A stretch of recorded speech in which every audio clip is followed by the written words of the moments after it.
Hola hermanos, ¿cómo están? Muy buenas noches, bienvenidos a nuestra clase en la Confesión de Fe de Westminster.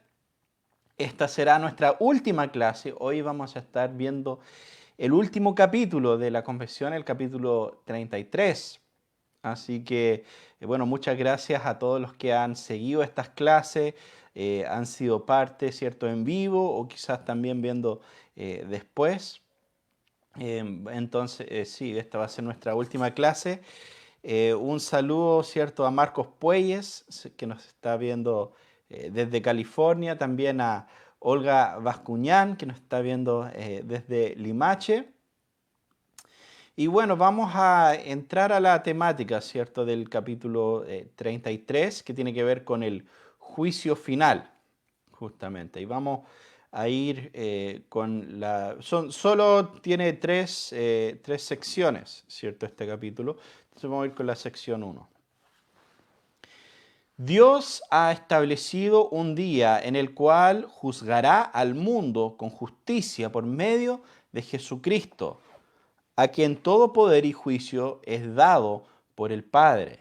En aquel día no solamente los ángeles apóstatas serán juzgados, sino también de igual manera todas las personas que han vivido sobre la tierra se presentarán ante el tribunal de Cristo para dar cuenta de sus pensamientos, palabras y obras, y para recibir conforme a lo que haya hecho mientras estaban en el cuerpo, sea bueno o malo.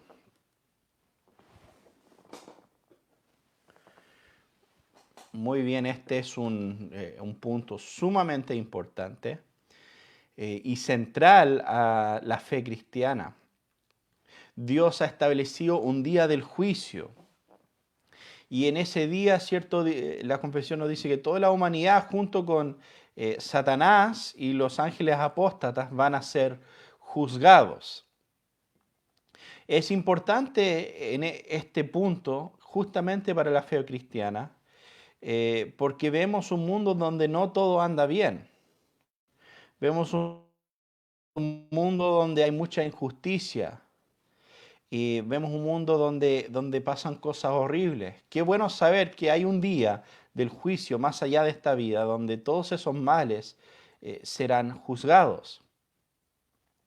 Entonces, este es un punto central, como dije, a la doctrina cristiana, y es un punto donde rápidamente empezamos a entrar en conflicto con el sistema de este mundo, con la cosmovisión de este mundo. En nuestro sistema de leyes, por ejemplo, tenemos lo que se llama el principio de la presunción de inocencia. Y bueno, una breve explicación de Wikipedia, perdón, dice que esto establece la inocencia de la persona como regla solamente a través de un proceso o juicio en el que se demuestre la culpabilidad de la persona, podrá el Estado aplicarle una pena o sanción. En otras palabras, cuando llegamos a una situación legal, la persona no es tanto que se tiene que probar su inocencia, sino que los que lo están culpando tienen que probar que él es culpable, ¿cierto? El peso de mostrar la evidencia está del lado no de la persona que está siendo juzgada, sino aquellos que lo están le están culpando de un crimen. Y esto es un elemento fundamental en el occidente, en los diferentes sistemas legales. Y un tiempo atrás fue interesante porque en este movimiento Me Too que surgió donde muchas personas famosas en Hollywood empezaron a denunciar abusos en contra las mujeres, ¿cierto? Y en situaciones de personas con mucho poder que habían abusado mujeres por muchos años y otras situaciones. Entonces hubo un tiempo donde este movimiento #MeToo empezó a ser popular y mucha gente empezó a ser acusado de abuso. Y en muchos casos era totalmente correcto. En otros casos terminó siendo totalmente falso, terminó siendo personas que estaban simplemente buscando un poco de prensa, aprovechando el momento, pero que estaban mintiendo. Pero fue interesante durante ese tiempo porque habían personas incluso diciendo, bueno, no importa si este movimiento tiene que seguir y no importa si algunas personas inocentes terminan cayendo en el camino, terminan con sus vidas destruidas, con tal de que atrapemos a los que son realmente abusadores. Y si se fijan, eso es totalmente al revés del sistema, de este principio, siempre de presumir la inocencia de la persona hasta ser demostrado culpable.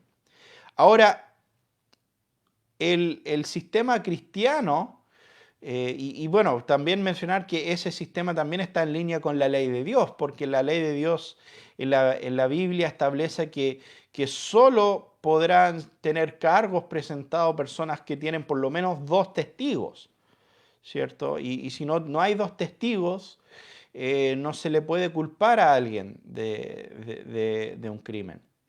Ahora, obviamente tú y yo sabemos que muchos crímenes ocurren donde no hay 2 testigos. Y en ese sentido, este sistema que pone prioridad sobre la presunción de la inocencia, eh, tiene claro de que gracias a eso hay personas que van que van a cometer crímenes y por no tener la evidencia suficiente, no los van a poder, no van a pagar en ese sentido por sus crímenes. Y para una persona que es atea, ¿cierto? Para una persona que cree que esta vida es todo lo que hay, que cree que no hay nada más allá de la muerte, esto es terrible porque eso significa que esos abusadores nunca van a recibir justicia. En cambio, como cristianos, si buscamos justicia, ¿cierto? Si la evidencia está, si se puede comprobar, queremos, ¿cierto?, ver a esa persona enfrentar las consecuencias de sus acciones y enfrentar justicia. Pero sabemos que al final del día, esa justicia va a ser imperfecta, esa justicia no va a ser totalmente la medida de lo que merece la persona. Y que muchos se van a escapar y van a salirse con la suya.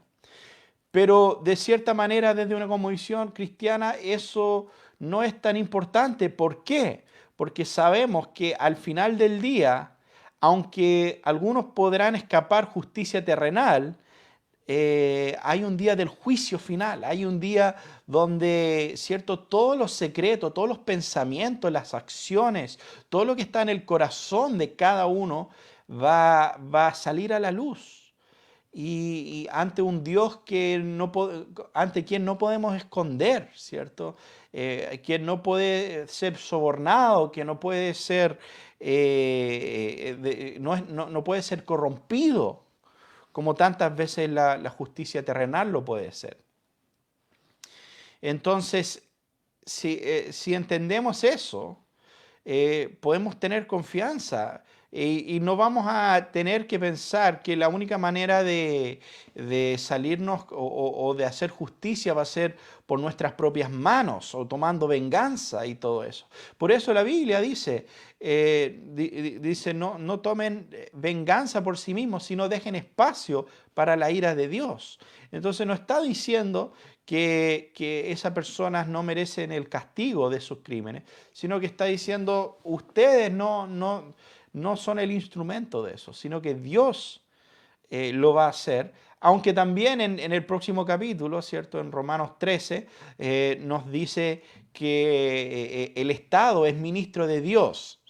Entonces el Estado también está llamado a ejecutar juicio según la ley de Dios, según la ley moral y los principios que encontramos en las Escrituras.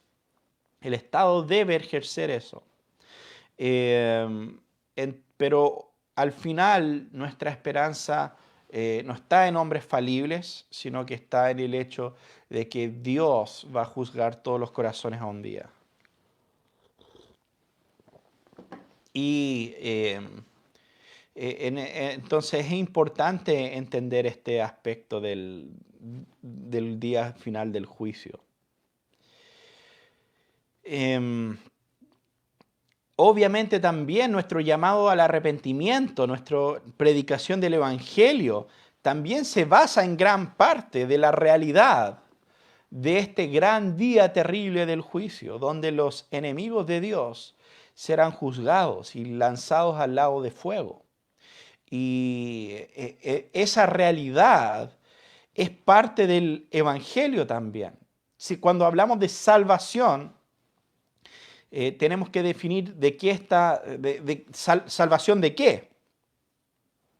Muchas veces no queremos hablar de esto, muchas veces queremos decir, no, mira, si tú vienes a Cristo, Cristo va a cambiar tu vida, vas a ser más feliz, vas a ser más alegre, vas a tener mejor relación con tus hijos, con tu esposa.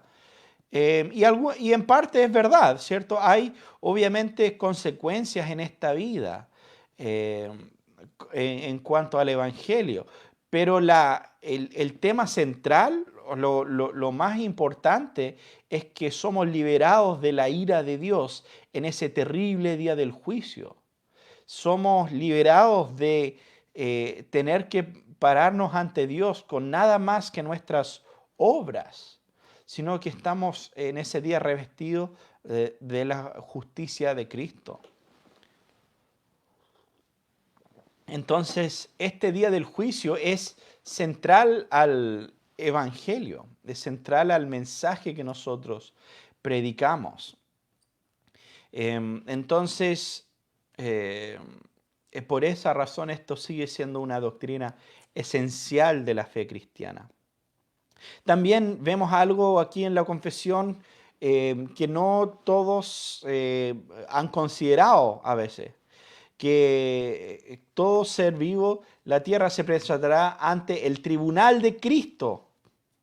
Entonces, es interesante, pero el juicio, ese gran día del juicio será por medio de Cristo que el mundo será juzgado. Y la Escritura enseña esto en varios lugares. Juan 5:22 dice, porque ni aun el Padre juzga a nadie, sino que todo juicio se lo ha confiado al Hijo. Eh, y también más abajo en Juan 5:27, le dio autoridad para ejecutar juicio porque Él es el Hijo del Hombre. En Mateo 25, 31 al 33 dice, pero cuando el Hijo del Hombre venga en su gloria y todos los ángeles con él, entonces Él se sentará en su trono de gloria y serán reunidas delante de Él todas las naciones y separará a unos de otros, como el pastor separa las ovejas de los cabritos. Y pondrá las ovejas a su derecha y los cabritos a su izquierda. Entonces vemos que es el Hijo del Hombre que ejecuta ese juicio. Entonces, Hechos también 17:31, porque Él ha establecido un día en el cual juzgará al mundo en justicia por medio de un hombre a quien Él ha designado, habiendo presentado pruebas a todos los hombres cuando lo resucitó de entre los muertos. Entonces dice que Dios ha establecido un día en el que va a juzgar el mundo en justicia por medio de un hombre, y ese hombre es el que resucitó de los muertos. O sea, Jesús es ese hombre que va a juzgar el mundo. Y esto es muy importante recordar porque muchos, cierto, tienen esta impresión del Jesús hippie, del Jesús que no juzga a nadie, al Jesús que le da lo mismo lo que hacen las personas.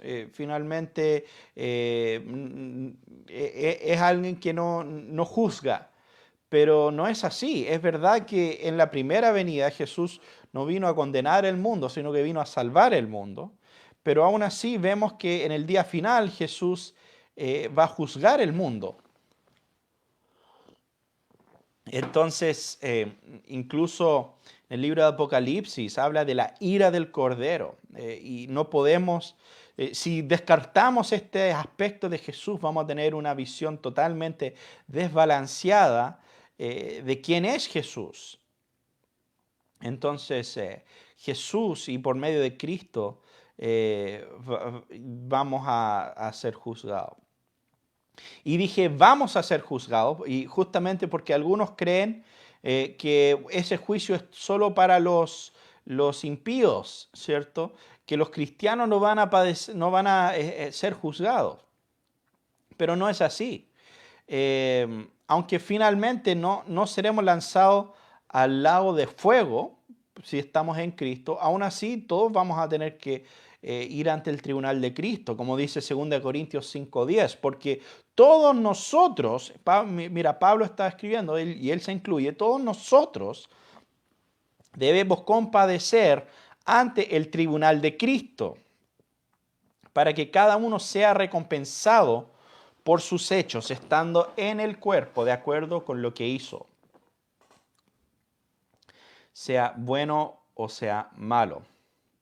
Entonces, fíjense que está hablando de los cristianos en este caso, y porque todos nosotros, y habla en este caso de recompensa. Y esto es un tema donde entramos a la idea de recompensa. Si bien los cristianos, como dije, no son perdidos, sí hay y tenemos que reconocer eh, diferentes recompensas que Dios tiene establecido para sus siervos. Y no todos van a ser recompensados de la misma manera en ese sentido. Entonces, por ejemplo, el teólogo Mark Jones, escribiendo sobre este tema, dice, todo cristiano entra al cielo basado en la obra de Cristo como mediador. Esto no implica que compartimos la misma gloria ahí. Nuestras obras nos seguirán y vamos a poseer una gloria única basada en las buenas obras hechas en la carne. Entonces, nuestras obras como cristianos no son el fundamento de nuestra salvación, no somos salvos por obras, somos salvos por la gracia de Cristo, pero sí nuestras obras están relacionadas a nuestras recompensas en la eternidad.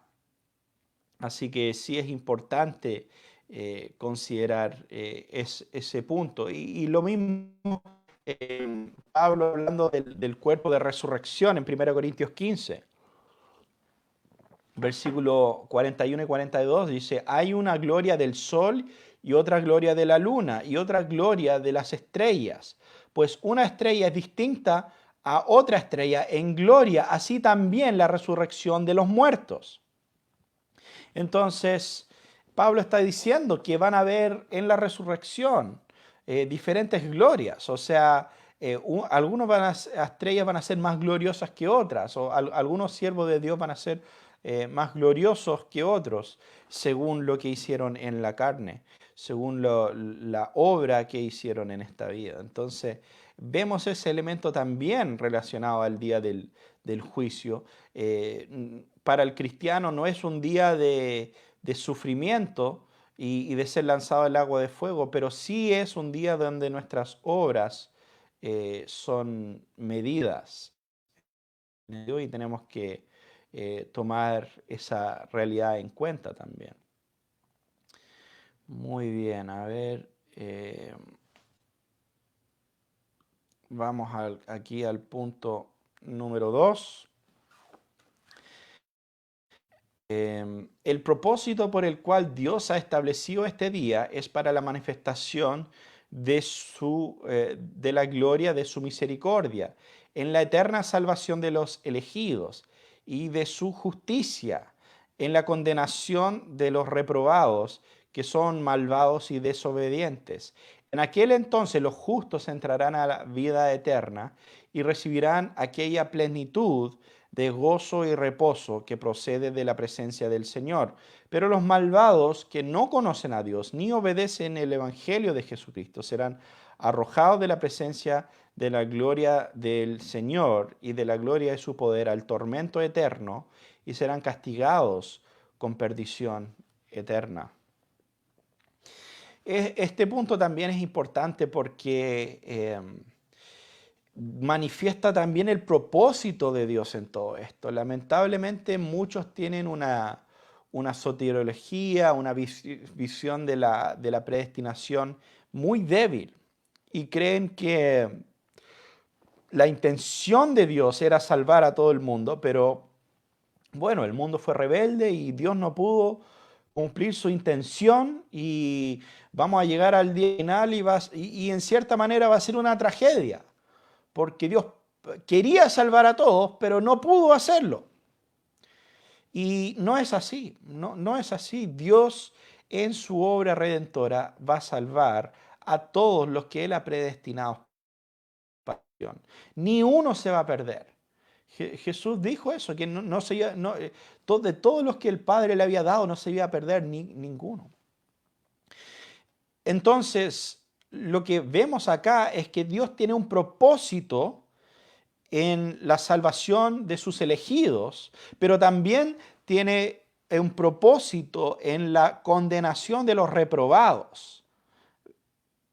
Y eso es de manifestar y demostrar, por un lado, en la salvación de sus escogidos, mostrar la manifestación de la gloria de su misericordia. Y por otro lado, en el juicio de los reprobados, vemos la manifestación de la gloria de su justicia. Y las dos cosas reflejan la gloria de Dios. No es que una refleja la gloria de Dios y la otra no. Entonces, por eso vemos el propósito de Dios en todo esto. Y vemos, cierto, que los justos entrarán a vida eterna, pero los malvados serán arrojados de la presencia de la gloria del Señor y de la gloria de su poder. Y fíjense, no es que están ausentes de la presencia de Dios, no es que Dios no los puede ver, por ejemplo, sino que están ausentes de la gloria de su poder, ¿cierto? Y de la presencia de la gloria del Señor. Entonces ellos no experimentan, ¿cierto?, la misericordia de Dios como lo experimentan los hijos de Dios en ese sentido. Pero aún así Dios es glorificado de todas maneras. Y aún así o sea, obviamente es un día triste para los que están perdidos, pero no es que Dios no logró su propósito. Y eso es muy importante de entender. Número 3. Así como Cristo quiso que estuviesen ciertamente persuadidos de que habrá un día del juicio, tanto para disuadir de pecar a todo ser humano, como para el mayor consuelo de los piadosos en tiempos de adversidad. Del mismo modo ha querido mantener ese día desconocido para que los seres humanos dejen toda seguridad carnal y estén siempre vigilantes, porque no sabemos a qué hora vendrá el Señor, y para que estén siempre listos para decir: ven, Señor Jesús, ven pronto. Amén. Es importante, Jesús dijo que nadie conocía el día y la hora. Y en los ejemplos también que da, ¿cierto?, de ese día, usa, ¿cierto?, el ejemplo de Noé. Será como los días de Noé, que la gente se casaba, se daba en matrimonio, pero, ¿cierto?, un día cayó el diluvio. Ahora, el punto de ese ejemplo, y bueno, como algunos saben, yo tengo una perspectiva postmilenial, entonces yo creo que en el futuro la iglesia será victoriosa en evangelizar el mundo. Aún así, no sabemos cuándo será el día del Señor, aún así no sabemos cuándo será esta segunda venida. ¿Por qué? Porque incluso ese tiempo de gran bendición será un tiempo extendido, y ese día final llegará en un día que la gente no se espera necesariamente.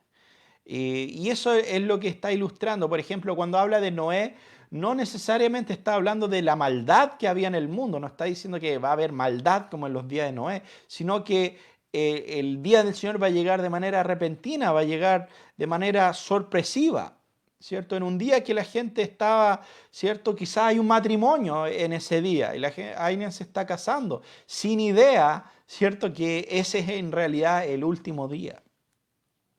Entonces, eso es un punto importante, que ese día es desconocido para nosotros. Sabemos que vendrá, pero no sabemos cuál será ese día. Em, ese día del juicio también sirve para recordar a todo ser humano. O sea, todo lo que tú estás haciendo, tú crees en la oscuridad de que nadie ve, algún día va a salir a la luz. Y es un punto importante. No es coincidencia que algunas de las atrocidades más terribles que han ocurrido en la historia, podemos hablar de Stalin, de Lenin, de Mao, de Pol Pot, de todos estos líderes en el siglo XX especialmente, que hicieron cosas terribles, terribles a otros seres humanos, millones de muertes, millones de personas torturados, muertos de hambre, pero cosas totalmente inhumanas. Pero todos esos hombres pensaban como decía la canción de John Lennon, ¿cierto? Imagínense que solo hay cielo arriba y tierra abajo, ¿no? No hay nada más allá, no hay vida después de la muerte, no hay día del juicio. Y si alguien cree eso, imagínense las cosas horribles que puede hacer a otros seres humanos, masacrando millones sabiendo o pensando que eso es todo, que no hay nada más allá de la muerte, que nunca va a tener que responder por eso.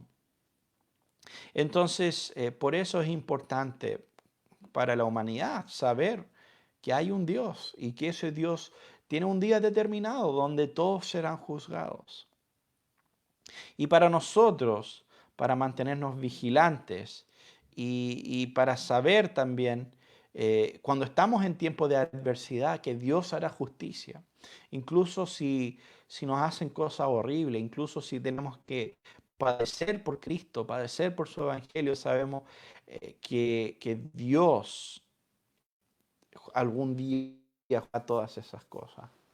Y es por eso que podemos descansar en no buscar, ¿cierto? En no buscar venganza en nuestras propias manos, sino dejar espacio para la ira de Dios.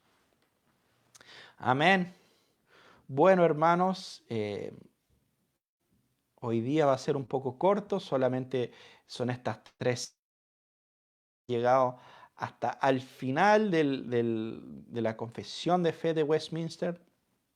Y bueno, no sé de ustedes, para mí realmente ha sido un privilegio poder impartir estas clases.